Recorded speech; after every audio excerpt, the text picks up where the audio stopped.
हुज़ूर पाक सल्लल्लाहु अलैहि वसल्लम एक रिवायत के अंदर हिकिड़ो सहाबी नकुल करे थो, रसूलुल्लाह सल्लल्लाहु अलैहि वसल्लम फरमायो, आसमान तां शर जो नाज़िल थियणो, क़यामत खां अॻु में आसमान तां छा थींदो बाबा? शर सम्झो था नी नाज़िल थींदो। उलमाए मुहद्दिसीन इन जी वज़ाहत कंदे तशरीह कंदे बयान फरमायो आहे त आसमान तां शर जी सूरतूं बि नज़र अचनि थियूं पियूं। उहा शर जी सूरत कहिड़ी आहे? अॼु तव्हां असां जेकॾहिं गौर कयूं, अंग्रेज़नि इन्हनि साइंसदाननि ऐं वॾा जेके पंहिंजो पाण खे अकुलमंद सम्झंदा, हिननि इन आसमान जे अंदरि जेके सैटेलाइटूं लॻायूं आहिनि, 13,000 सैटेलाइटूं लॻल आहिनि, जंहिंखे तव्हां असां घर में वेही करे उन जे ज़रिए नेट बि इस्तेमालु करे सघूं था। उन जे ज़रिए तव्हां असां केबल वग़ैरह बि इस्तेमालु, जेका LCD वग़ैरह जंहिं ते चैनल लॻाइनि था। अॼु हिकिड़ो खारो लॻायो तव्हां ॿाहिरि, उन खारे मां घर वेठे तव्हां असांखे चैनल नज़र ईंदा आहिनि। इहो अलाह जे रसूल 1400 साल पहिरीं ॿुधायो त आसमान तां शर लहंदो। अॼु इहो शर बि पंहिंजे अखियुनि सां ॾिसूं था पिया, लहंदे नज़र अचे थो। त बहरहाल पैगम्बर सल्लल्लाहु अलैहि वसल्लम हिकिड़ी निशानी इहा ॿुधाई त बेहयाई आम थींदी। बेहयाई छा थींदी बाबा? इंसान जो इस्लाम जो सभ खां वॾे में वॾो मक़सदु ऐं इस्लाम जी सभ खां वॾे में वॾी जेका तालीम आहे, जंहिं तालीम जी तरफ़ ध्यानु ॾिनो वियो आहे ऐं जंहिं शइ जी तरफ़ इंसान खे मुतवजे कयो आहे, उन जो नालो आहे हया। छो त इंसान जे अंदरि जॾहिं मुकमल तरीक़े सां बाज़ाब्ता तौरु हया हूंदो, उहो इंसान बाकमाल थींदो। जेकॾहिं उन जे अंदरि हया वारो मामिलो न हूंदो न, उहो इंसान बाकमाल कंहिं बि क़िस्म जो न थींदो। इन जे करे शरीयत शुरू खां वठी करे हर उन मामले खे फोकस करायो आहे, हर उन मामले जी तरफ़ गौर ऐं फ़िक्र करायो आहे जंहिंमें हया वारे मामलात ऐं मसाइल जो सभ खां वधीक ज़िक्र आहे। हाणे ॾिसो, शरीयत फरमाए थी वकुल्लिल मोमिनीन यग़ुज़्ज़ू मिन अबसारिहिम वकुल्लिल मोमिनात यग़ुज़्ज़ुन मिन अबसारिहिन वयहफ़ज़्न फ़ुरूजहुन। शरीयत फरमाए थी त ए मोहम्मद करीम सल्लल्लाहु अलैहि वसल्लम, अवां मोमिननि खे चओ त पंहिंजूं नज़रूं झुकाइनि। वकुल्लिल मोमिनात यग़ुज़्ज़ुन मिन अबसारिहिन, ए मोहम्मद करीम सल्लल्लाहु अलैहि वसल्लम, अवां मोमिनात खे चओ त नज़रूं झुकाइनि। माना शरीयत फरमाए थी ॾिसो अॻिते बेहयाई वारा मामलात ऐं मसाइल घणा आहिनि। ज़िना वॾे में वॾो बेहयाई, जॾहिं माण्हू बेहया थींदो आहे तॾहिं उन में ज़िना वारा मामलात ऐं मसाइल ईंदा आहिनि। जॾहिं माण्हू इन शइ खे छॾींदो आहे तॾहिं इन मामलात ऐं मसाइल जे अंदरि अची करे गिरफ़्तार थींदो आहे। हिकिड़ो माण्हू जेकॾहिं गुनाह कंदो, उहो गुनाह उन खां तॾहिं थींदो। शरीयत फरमाए थी शुरूआत जे अंदरि तव्हां इन मामले जे मथां कंट्रोल रखो। उहो मामिलो कहिड़ो आहे? मर्द ऐं औरत हिक ॿिए खे ॾिसनि ई न। शुरू खां वठी शरीयत छा थी फरमाए? वकुल्लिल मोमिनीन यग़ुज़्ज़ू मिन अबसारिहिम वकुल्लिल मोमिनात यग़ुज़्ज़ुन मिन अबसारिहिन वयहफ़ज़्न फ़ुरूजहुन। मोमिन मर्द हुजे, मोमिनात औरत हुजे, हिक ॿिए खे ॾिसनि ई न। हाणे इहा शुरूआत आहे, जॾहिं मोमिन कंहिं माण्हू ॾे तकींदो ई कोन, ॾिसंदो ई कोन, त तव्हां असां ॿुधायूं भला ज़िना जा आलात सबबु पैदा थी सघनि था? असां वटि इहे आलात पैदा इन जे करे थिया, इहे मामलात मसाइल पैदा इन जे करे थिया जो असां इन शरीयत वारे निज़ाम जे मथां सही तरीक़े सां अमल कंहिं क़िस्म जो न कयो आहे। पर जेकॾहिं तव्हां असां इन शरीयत वारे मामले ऐं मसइले जे मथां सही तरीक़े सां सुठे नमूने सां जेकॾहिं अमल कयूं आहे त तव्हां असां इन जॻह ते न पहुचूं आहे। शरीयत फरमाए थी जेकॾहिं भाउ आहे त भाउ जे घर में वञण जी इजाज़त न आहे।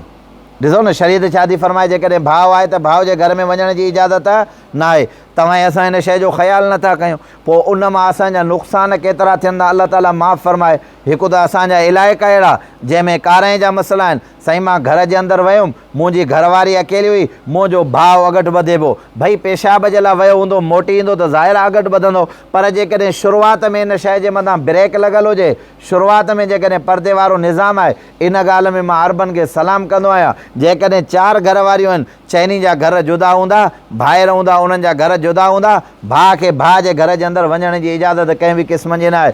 त सभ खां पहिरीं इहो आहे त तव्हां असां इस्लामी कानून जे मुताबिक़ पंहिंजे घर जे अंदरि शरई पर्दो आणियो। ॿिए कंहिं अहिड़े गहिड़े माण्हू खे घर में अचण जी इजाज़त कंहिं बि क़िस्म जी न हुजे। जॾहिं ज़ाहिर आहे हिकिड़ो माण्हू खे ॿिए खे ॾिसंदो कोन, नज़र पवंदी कोन, त पोइ ज़िना जा आलात उन जे अंदरि उभरंदा कोन। हिकिड़ो मर्द कंहिं औरत खे ॾिसे ई न त ज़िना जो ख़्यालु उन जे दिलि में पैदा थींदो? तव्हां ॿुधायो, न थींदो। उहो इन जे करे त हुन ॾे ॾिठो न। हिकिड़ी वजह इहा बेहयाई जे उलमाए मुहद्दिसीन बयानु फरमाई आहे। ॿी वजह इहा बयानु फरमाई आहे त असां वटि नाक़िस लिबास जे करे बि बेहयाई फैलिजी वई आहे। इहो तव्हां ऐं असांजो तरीक़ो न आहे, इहो यहूदियुनि ऐं नसारनि जो तरीक़ो आहे, इहो अमेरिका वारनि जो कल्चर आहे, इहो बर्तानिया वारनि जो कल्चर आहे। पर अॼु असां ऐं तव्हां छा था कयूं, हर उहो कमु जेको अमेरिका वारा, यूरोप वारा, अंग्रेज़, दानिश्वर जेकॾहिं कंदा, असां उन शइ जी तरफ़ फोकस कयूं था। हुननि जेकॾहिं पैंट शर्ट पाती आहे, असांजा मर्द पैंट शर्ट पाइणु शुरू थी विया। हुननि जी औरतुनि नाक़िस लिबास ऐं सनो लिबास पातो आहे, असांजी औरतुनि बि नाक़िस ऐं सनो लिबास पातो आहे। हाणे मुंहिंजा भाउ, जेकॾहिं औरत सनो लिबास पाए ॿाहिरि निकिरंदी आहे त जेके वहशी दरिंदा ॿाहिरि घुमंदा, जेके वहशाइप जे अंदरि भरियल हूंदा, त ज़ाहिर आहे उन न्याणी जी तरफ़, उन औरत जी तरफ़ ज़रूर ब ज़रूर तकींदा, पंहिंजी बदनिगाही ऐं ख़राबु नज़रुनि सां उन जी तरफ़ तकींदा। जेकॾहिं शुरूआति में असां पंहिंजे घर जे अंदरि रसूलुल्लाह सल्लल्लाहु अलैहि वसल्लम जे हुकुम जे मुताबिक़ जेकॾहिं तव्हां सां पर्दे वारो मामिलो कंदासीं त इहा वजह थी कंहिं के ॿी क़िस्म जी नथी थी सघे। असां जॾहिं शरीयत खे छॾियो आहे तंहिंजे करे असांजो नुक़सानु आहे। या असांजे घर जे अंदरि शादी जो प्रोग्राम थींदो आहे, सभिनी मामले जे अंदरि गिरफ़्तार आहियूं। पोइ शादी जे मामले जे अंदरि छा थींदो आहे, नौजवान छोकिरा, नौजवान छोकिरियूं, उन्हनि जो पंहिंजो पाण में इख़्तिलाफ़ थींदो आहे। शरीयत त सख़्ती सां मना फरमाई आहे। हाणे हिन पासे न, हाणे त वॾनि शहरनि जे अंदरि इहो रवाजु आहे, शादी जे मामले मसइले जे अंदरि हिकिड़े पासे न औरतूं बीह करे मानी खाईंदियूं, ॿिए पासे न मर्द बीह करे, धारियो मर्द धारी औरत जे साम्हूं बीहंदो। फ़रिश्ता त इहे न आहिनि। ज़ाहिर आहे जेकॾहिं औरत जी तरफ़ तकींदा, इंसानु ख़ताकारा, ज़िना जा आलात पैदा थींदा। शरीयत फरमाए थी शुरू में हिन जे अंदरि जेकॾहिं तव्हां ब्रेक लॻाईंदव त अॻिते तव्हांखे नुक़सानु वग़ैरह कंहिं बि क़िस्म जो न थींदो आहे। पर असां शुरू खां वठी शरीयत जे मामलात ऐं मसाइल जे बरअक्स अमल कयो आहे, जंहिंजो नतीजो असां दुनिया जे अंदरि बेहयाई जी सूरत जे अंदरि आम ॾिसूं था पिया।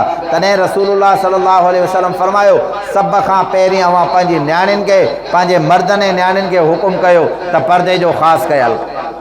इख़्तिलात मर्द ऐं औरत जो लाज़मी इख़्तिलात न हुजे, हरगिज़ कंहिं बि सूरत जे अंदरि न हुजे। पोइ जेकॾहिं इहो बेहयाई वारो वॾे में वॾी जेका आलात आहे उनजो नालो ई मोबाइल आहे। पहिरियों असां वटि हुई डिश हली वई त वरी अची वई पंहिंजो केबिल वारो, केबिल ऐं डिश वारो दौरु हुयो। हाणे हिन में जेको मवादु तव्हां ऐं असां वटि आहे, हर हिकिड़े नौजवान जे खीसे जे अंदरि इहो मोबाइल आहे। तव्हां यकीन ॼाणियो इंतहाई ख़तरनाक आहे। हिन जा फ़ाइदा थोरा, हिन जा नुक़सान।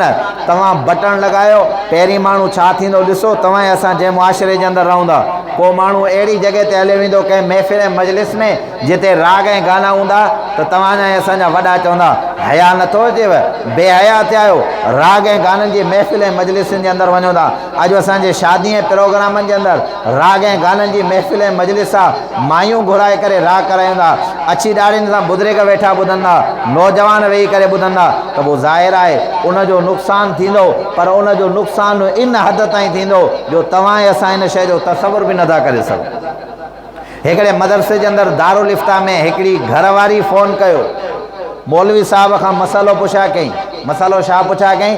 चई मौलाना मसइलो असल में इहो आहे, मुंहिंजो मुड़ुसु जेको आहे, राति जो मुंहिंजी न्याणी जेका नौजवान आहे, मुंहिंजी न्याणी छा आहे, नौजवान आहे, राति जो मां काफ़ी दफ़ा नोट कयो आहे, मुंहिंजे मुड़ुस जी माना पीउ जी पंहिंजी न्याणी जे मथां नियत ख़राबु आहे। हाणे तव्हां ॿुधायो त मां कहिड़ो अमल कयां?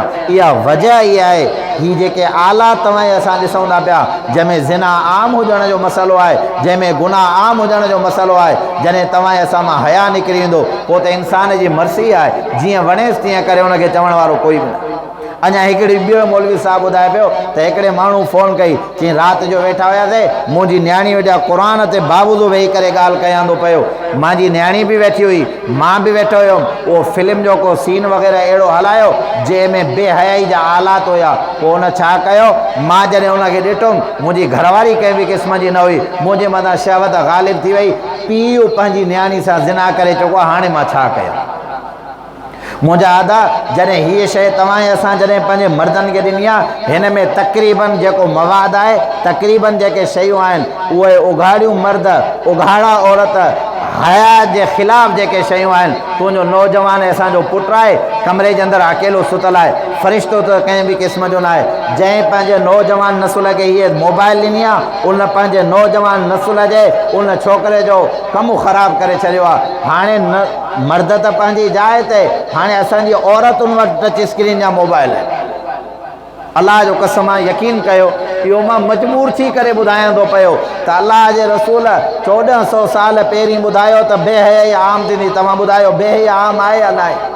या त असांजूं नियाणियूं लिबास पाईंदियूं सनो या त असां वटि लिबास छा पातो वेंदो आहे एतिरो थुल्हो हूंदो लेकिन जिस्म सां मिलियल हूंदो उहा नियाणी असांजी ॿाहिरि निकिरंदी।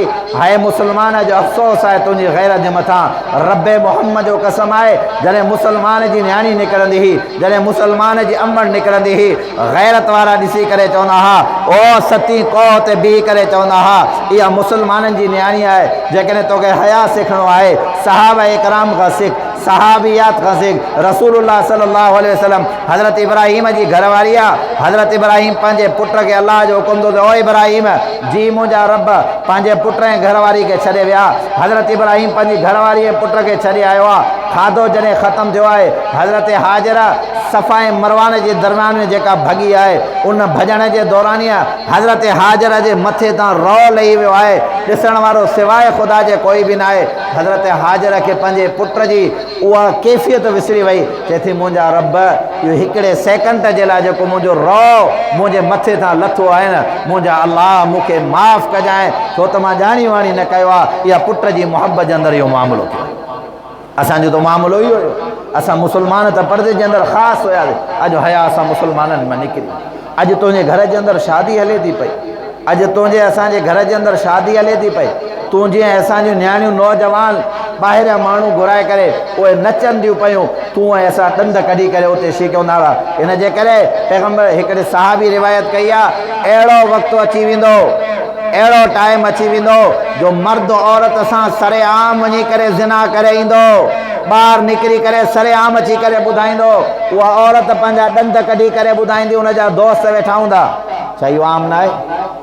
तव्हां ॿुधायो अॼु जेकॾहिं वञूं था कंहिं महफ़िल ऐं मजलिस जे अंदरि या अल्लाह ताला माफ़ फरमाए कहिड़ी शइ जेका लिकियल आहे ॿाहिरि वञनि था माण्हू हिकिड़ो माण्हू 7 औरतुनि सां ज़िना करे अचे थो पियो। ॾे हाल अहवाल छा थियो आहे? हाय मुस्लमानो जॾहिं तव्हां इन मुआमला ते पहुतो न त पोइ यादि रखो ज़मीन जे धुलण जो इंतज़ारु कजो। अञा अलाह जो अज़ाब न अचे त ॿियो कहिड़ी सूरत आहे? अञा अल्लाह ताला अज़ाब न मोकिले त ॿियो कॾहिं मोकिलींदो? जॾहिं तव्हां असांजा गुनाह इन पाए ते वञी करे पहुचंदा त बहरहाल पैगम्बर सल्लल्लाहु अलैहि वसल्लम फरमायो बेहयाई आम